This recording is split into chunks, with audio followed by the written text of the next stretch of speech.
ஹரே கிருஷ்ணா. வருகிற 13ஆம் தேதி அன்று அபார ஏகாதசி.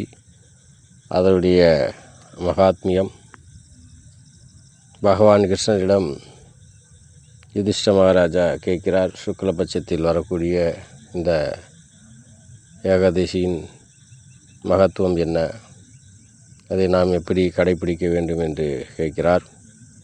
பகவான் கிருஷ்ணர் சொல்லுகிறார், ஏ ராஜன், இந்த ஏகாதசியினுடைய பெயர் அபார ஏகாதசி.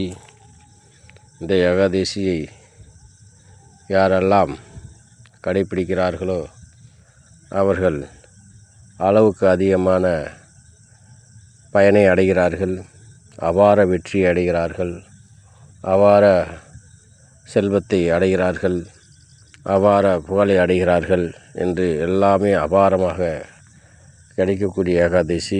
இந்த ஏகாதசியை கடைபிடிப்பவர்களுக்கு நம்முடைய முன்னோர்களுடைய சாபம் நீங்கி பித்ரு தோஷம் நீங்கும் என்று சொல்லப்பட்டிருக்கிறது.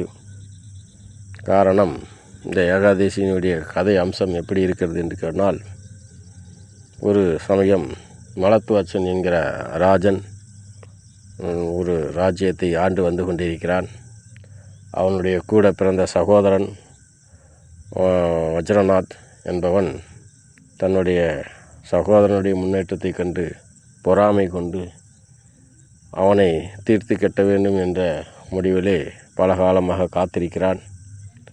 ஏனென்றால் அவனோடு நேரடியாக சண்டை போட்டு அவனை வீழ்த்த முடியாது. மிகப்பெரிய பலமுடையவன். அவனுடைய எதிரில் இவனால் சண்டை போட்டு அவனை வெற்றி பெற முடியாது. ஆகவே அந்த வஜ்ரநாவன் மலத்துவச்சன் அயர்ந்து தூங்கி கொண்டிருக்கும் பொழுது அந்த சமயம் கூர்மையான வாளை கொண்டு அவன் தலையை துண்டாக வெட்டி விடுகிறான். வெட்டுவதோடு மட்டும் இல்லாமல் அவன் இருந்த இடத்து பக்கத்தில் ஒரு மரத்தில் அவனுடைய சரீரத்தை அப்படியே கெட்டி வைத்து விட்டு சென்று விடுகிறான். இப்படியாக அந்த மலத்துவச்சன் இறந்து மிகப்பெரிய துர்மரணத்தை அடைந்து விடுகிறான்.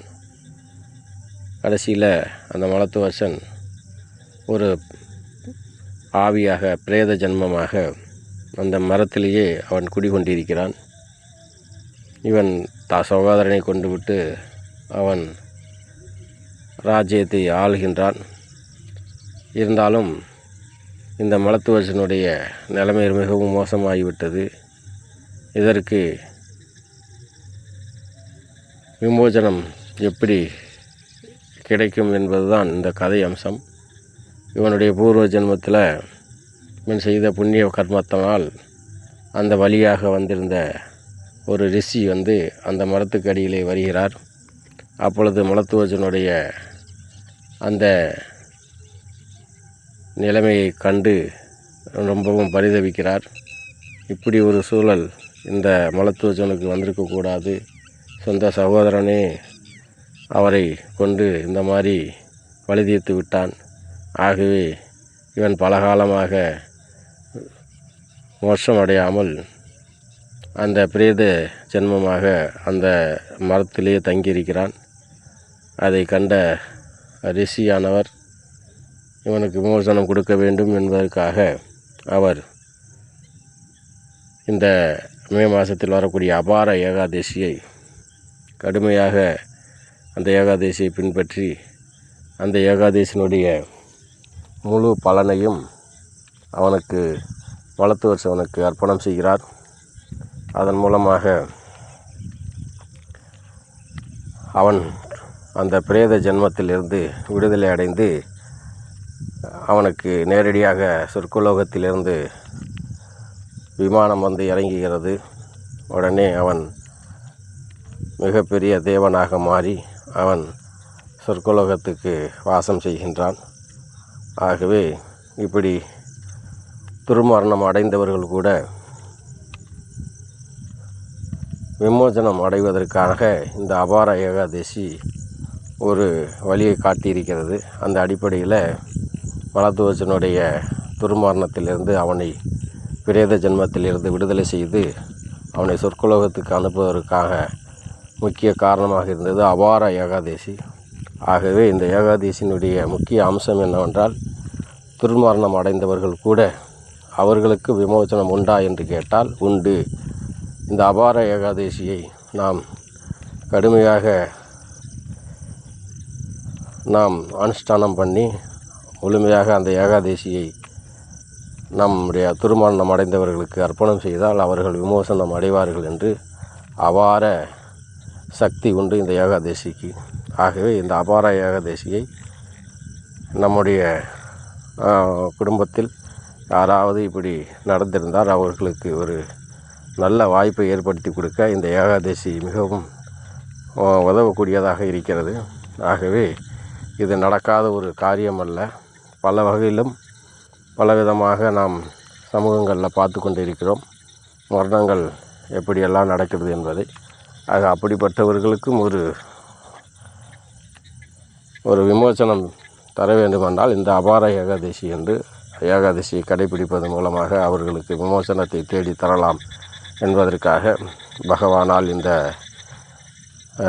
கதை சொல்லப்பட்டது. ஆகவே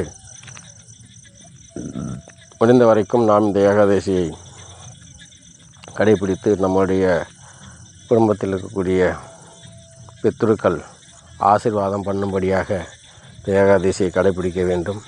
ஆகவே இந்த ஏகாதசியினுடைய பலன் அபார பலனாக கிடைக்க இருக்கிறது. நம்முடைய இந்த சேனலை கேட்கக்கூடியவர்கள் இந்த செய்தியை பலரும் கேட்கும்படியாக எல்லோருக்கும் அனுப்பி வைக்குமாறு கேட்டுக்கொள்கிறோம். முடிஞ்ச வரைக்கும் கேட்கக்கூடியவர்கள் குறைஞ்சபட்சம் ஒரு லைக் போட்டு ஒரு சப்ஸ்கிரைப் பண்ணி விடுமாறு கேட்டுக்கொள்கிறோம். இந்த ஏகாதசியினுடைய மகாத்மம் 15 நாளுக்கு வருகிற ஏகாதசி ஒவ்வொன்றையும் நாம் சொல்லிக்கொண்டே வருகிறோம். ஆகவே இந்த ஏகாதசியை பலருக்கும் பயனடையுமாறு நீங்கள் ஷேர் பண்ண வேண்டும் என்று சொல்லி விரும்பி கேட்டுக்கொள்கிறேன். ஹரே கிருஷ்ணா.